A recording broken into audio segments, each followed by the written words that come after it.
ఆదికాండము 13వ అధ్యాయము. అబ్రాము తనకు కలిగిన సమస్తమును, తన భార్యను, తనతో కూడానున్న లోతును వెంటబెట్టుకొని ఐగుప్తులో నుండి నెగేమునకు వెళ్ళెను.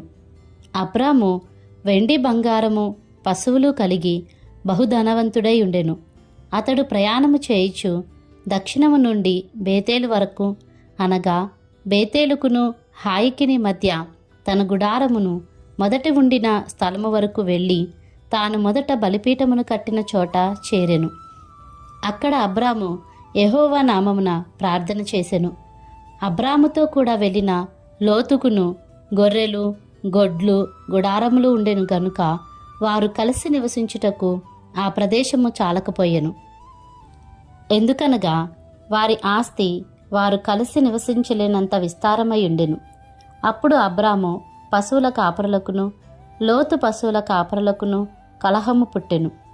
ఆ కాలమందు కనానీయులు, పెరిజ్జీయులు ఆ దేశంలో కాపురముండిరి. కాబట్టి అబ్రాము, మనము బంధువులము గనుక నాకు నీకును, నా పశువుల కాపరులకు నీ పశువుల కాపరులకును కలహముండకూడదు. ఈ దేశమంతయు నీ ఎదుటనున్నది కదా, దయచేసి నన్ను విడిచి వేరుగా నుండుము. నీవు ఎడమ తట్టునకు వెళ్ళిన ఎడల నేను కుడితట్టుకును, నీవు కుడితట్టునకు వెళ్ళిన ఎడల నేను ఎడమ తట్టునకును వెళ్ళుదునని లోతుతో చెప్పగా, లోతు తన కన్నులెత్తి యొర్దాను ప్రాంతమంతటినీ చూచెను. యెహోవా సొదొమ గొమొర్రా అను పట్టణములను నాశనము చేయక మునుపు సోయరుకు వచ్చు వరకు అదంతయు యెహోవా తోటవలెను, ఐగుప్తు దేశము వలెను నీళ్లుపారు దేశమై ఉండెను. కాబట్టి లోతు తనకు యొర్దాను ప్రాంతమంతటిని ఏర్పరచుకొని తూర్పుగా ప్రయాణము చేసెను.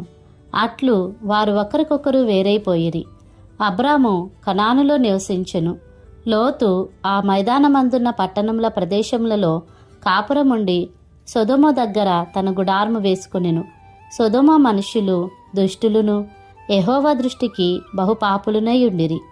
లోతు అబ్రామును విడిచిపోయిన తరువాత యెహోవా, ఇదిగో నీ కన్నులెత్తి నీవు ఉన్న చోట నుండి ఉత్తరపు తట్టు, దక్షిణపు తట్టు, తూర్పు తట్టు, పడమర తట్టును చూడుము.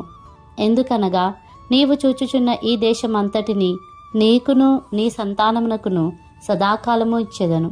మరియు నీ సంతానమును భూమి మీద నుండి రేణువుల వలె విస్తరింపజేసెదను. ఎట్లనగా ఒకడు భూమి మీద నుండి రేణువులను లెక్కింపగలిగిన ఎడల నీ సంతానమును కూడా లెక్కింపవచ్చును.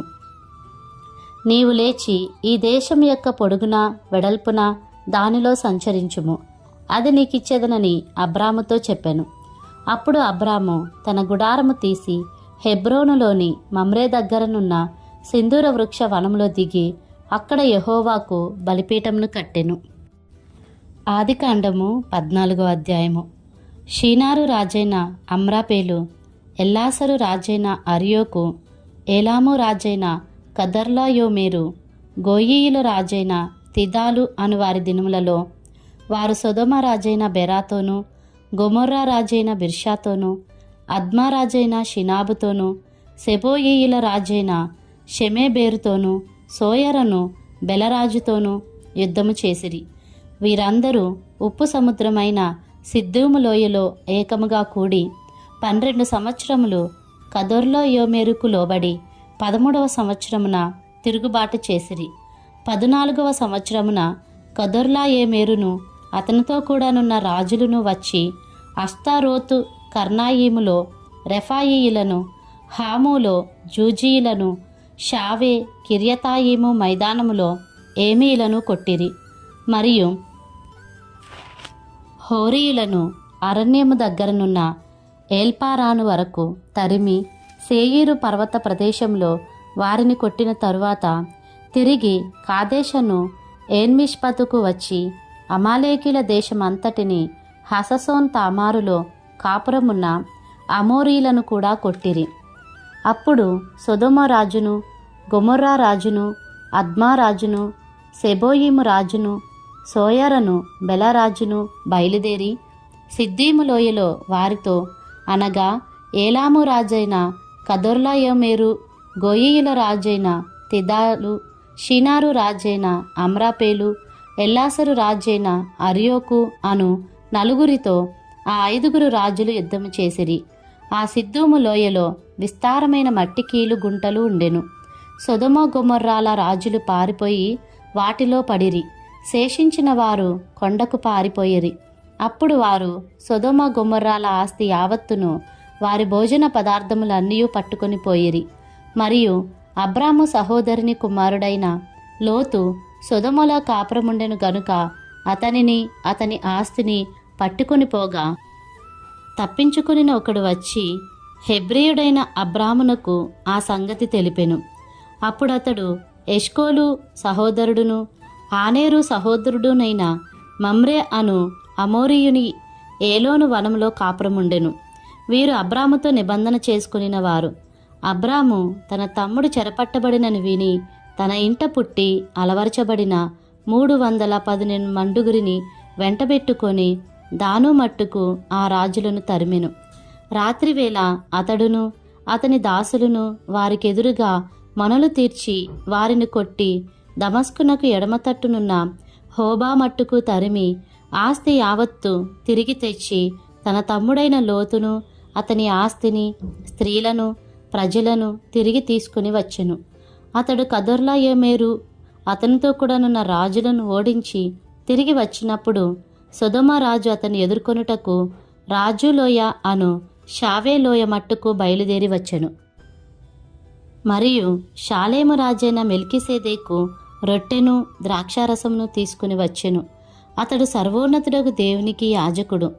అప్పుడతడు అబ్రామును ఆశీర్వదించి ఆకాశమునకు భూమికిని సృష్టికర్తయును సర్వోన్నతుడునైన దేవుని వలన అబ్రాము ఆశీర్వదింపబడునుగాక అనియు నీ శత్రువులను నీ చేతికి అప్పగించిన సర్వోన్నతుడగు దేవుడు స్తుతింపబడునుగాక అనియు చెప్పెను.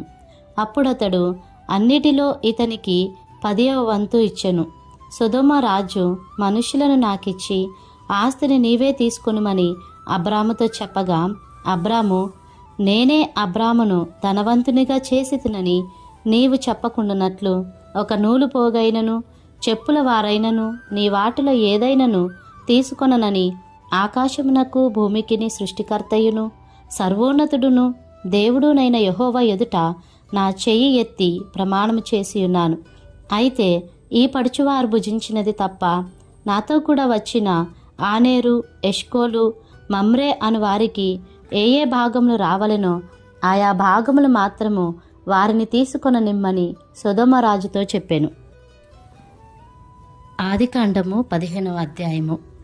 ఇవి జరిగిన తరువాత యెహోవా వాక్యము అబ్రామునకు దర్శనమందు వచ్చి, అబ్రామా భయపడకుము, నేను నీకు కేడెము, నీ బహుమానం అత్యధికమగునని చెప్పెను. అందుకు అబ్రాము, ప్రభువైన యెహోవా నాకేమి ఇచ్చిననేమి, నేను సంతానము లేనివాడనై పోవుచున్నానే, దమస్కు ఎలియాజరే నా ఇంటి ఆస్తి కర్తయగును గదా.